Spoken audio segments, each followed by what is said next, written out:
네, 목요일 아침 8시 12분 지나고 있습니다. 원인도 치료법도 모르는 희귀병 크로이츠펠트 야코프병 환자와 가족들은 병에 대한 공포와 함께 주변 시선과도 싸우고 있다는 소식 전해드렸었습니다.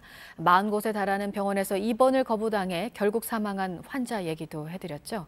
그런데 정부도 이 병을 사실상 방치하고 있다는 지적입니다.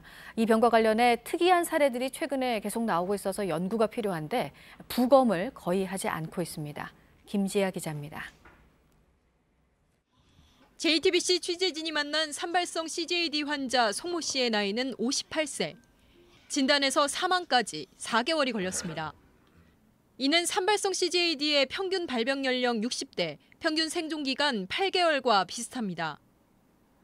그런데 JTBC가 국내 CJD 의심 환자 내역이 담긴 자료를 입수해보니 기존 특성과 다른 양상이 나타났습니다. 지난 7년간 국내 CJD 의심 환자로 신고된 환자들의 내역입니다. 통계청 사망 신고를 바탕으로 이들의 생존 여부를 추적해봤더니 3년 이상 생존한 것으로 추정되는 이들은 34명에 달했습니다. 이 중에는 9년 이상 생존 중인 사례도 있었습니다. 노년층에서 발병된다는 기존 연구와 달리 30대 의심 환자도 있었습니다.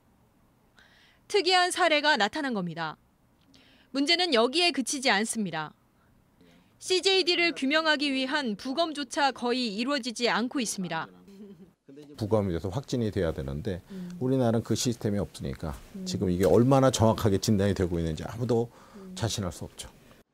실제 국내 유일한 CJD 부검센터에서 이루어지는 부검은 매년 한두 건에 불과한 것으로 확인됐습니다.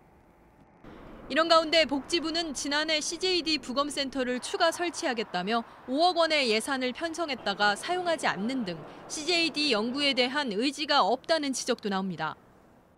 국가가 치료비나 입원비를 부담을 하고 그리고 사후에 뇌를 기증받아서 연구하는 방안. 오락가락하는 정부 정책으로 환자들의 불안은 커지고 있습니다. JTBC 김지아입니다.